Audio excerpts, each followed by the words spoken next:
Assalamualaikum warahmatullahi wabarakatuh. Alhamdulillah wassalatu wassalamu ala Rasulillah wa ala alihi wa sahbihi wa man ihtada bihuda. Amma ba'd. Na'ti ila al-hadith raqam 30 fi kitabikum raqam 30. Wa an Abi Zaidin Usamah bin Zaid bin Harithah. Nu'id.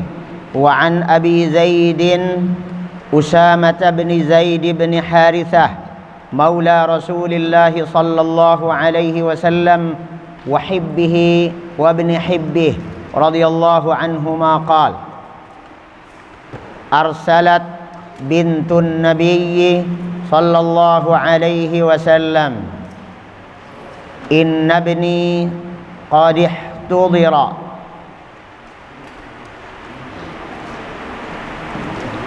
inna ibni qad ihtudira fashhadna fa arsala yuqri'us salama wa yaqul inna lillahi ma akhadha wa lahu ma a'ta wa kullu syai'in 'indahu bi ajalin musamma faltasbir wal tahtasib.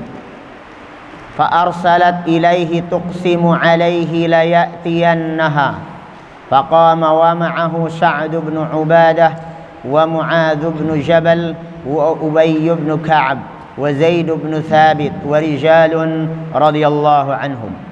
Farufi'a ila Rasulillah sallallahu alaihi wasallam as-sabiyyu fa'aq'adahu fi hijrihi wa nafsuhu taqa'qa' fafadat 'aynah faqala Sa'd ya Rasulullah ma hadha faqala hadhihi rahmatun ja'alaha Allah ta'ala fi qulubi 'ibadihi wa fi riwayatin fi qulubi man syaa min 'ibadihi wa innama yarhamullahu min 'ibadihi ar-ruhama muttafaqun alaih. Intabihu ila al-kitab. Wa an Abi Zaid Usamah bin Zaid bin Harithah maula Rasulillah sallallahu alaihi wasallam wa hibbihi wa ibn hibbihi radhiyallahu anhuma. Dari Abu Zaid. Abu Zaid adalah kunyah, namanya Usamah ibnu Zaid. Namanya Usamah ibni Zaid bin Harithah. Usamah anaknya Zaid ibni Harithah. Zaid ibni Harithah adalah maula Rasulullah, budaknya Rasulullah sallallahu alaihi wasallam. Zaid ibnu Harithah punya anak bernama Usamah.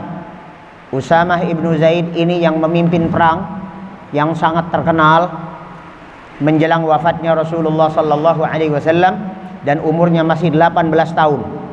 Umur masih 18 tahun sudah diangkat sebagai komandan perang.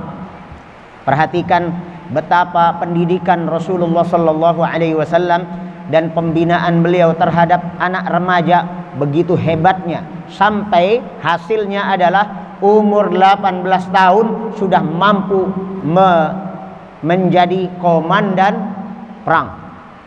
Dan perangnya bukan di daerah sendiri, melainkan di negeri yang lain. Qala, beliau bercerita. Singkat ceritanya, arsalat bintun Nabi sallallahu alaihi wasallam. Seorang putri Nabi sallallahu alaihi wasallam mengirim utusan kepada Nabi alaihi salatu wassalam, mengirim pesan. Apa pesannya putri tersebut? Kata putri Rasul, inna ibni qad ihtudira, anakku sudah hampir mati. Fashhadna, tolong dong datang saksikan detik-detik terakhir fa arsala yuqri'us salama. Lalu Nabi alaihi salatu wassalam balik mengirim pesan dan mengirim salam.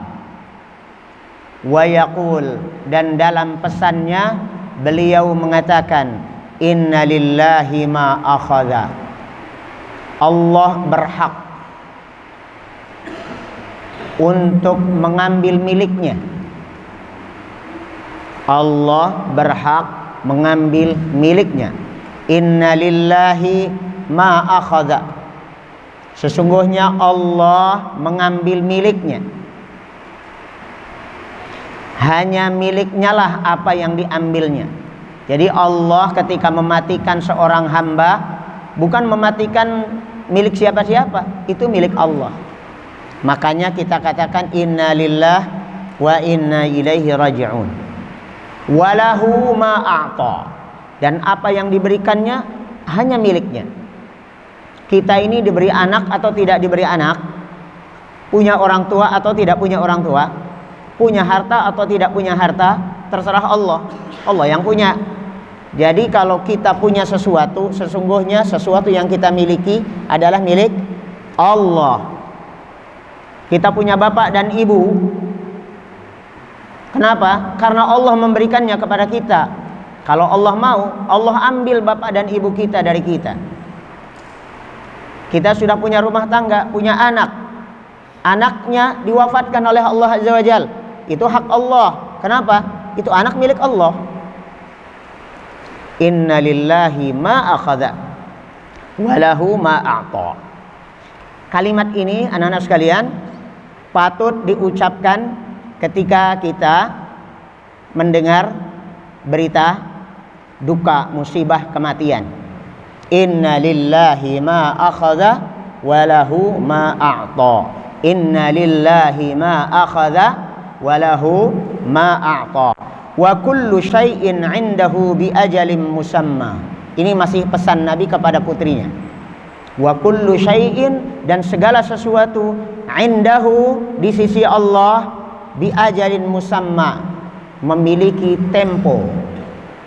Ajal artinya tempo, lifetime, memiliki batas waktu. Ajal, tempo, batas waktu. Segala sesuatu ada ajalnya, ada masa habisnya. Hidup kita ada masa habisnya. Kita jadi orang kaya, ada saat miskinnya. Kita jadi orang miskin, ada saat kayanya. Ada orang miskin sampai suatu masa tertentu hilang kemiskinannya, jadi orang kaya. Ada orang sakit sampai masa tertentu hilang sakitnya, sembuh, sehat, bugar. Coba ingat-ingat di antara kalian, ada yang sekarang gendut-gendut, gemuk-gemuk, entah makannya apaan. Padahal di Al-Ma'had makannya sama aja. Kadang dikasih mie, kadang dikasih tempe, kadang dikasih dendeng, kadang dikasih tahu daging apaan tuh. Pokoknya, tapi kok yang satu yang lain ya tetap aja langsing begitu. Tahu makan apaan selain itu? Padahal kalau dilihat sejarah hidupnya, dulunya kurus, krempeng, sakit-sakitan, hidup lagi, bergerak-gerak, ya. Ada saatnya orang kurus, ada saatnya orang gemuk. Bahkan dulu yang tadinya gemuk, begitu sudah gadis jadi langsing. Begitu emak-emak gemuk lagi misalnya. Allahu a'lam. Semuanya ada tempo, ajalnya. Masing-masing ada ajalnya. Wa kullu syai'in 'indahu bi ajalim musamma.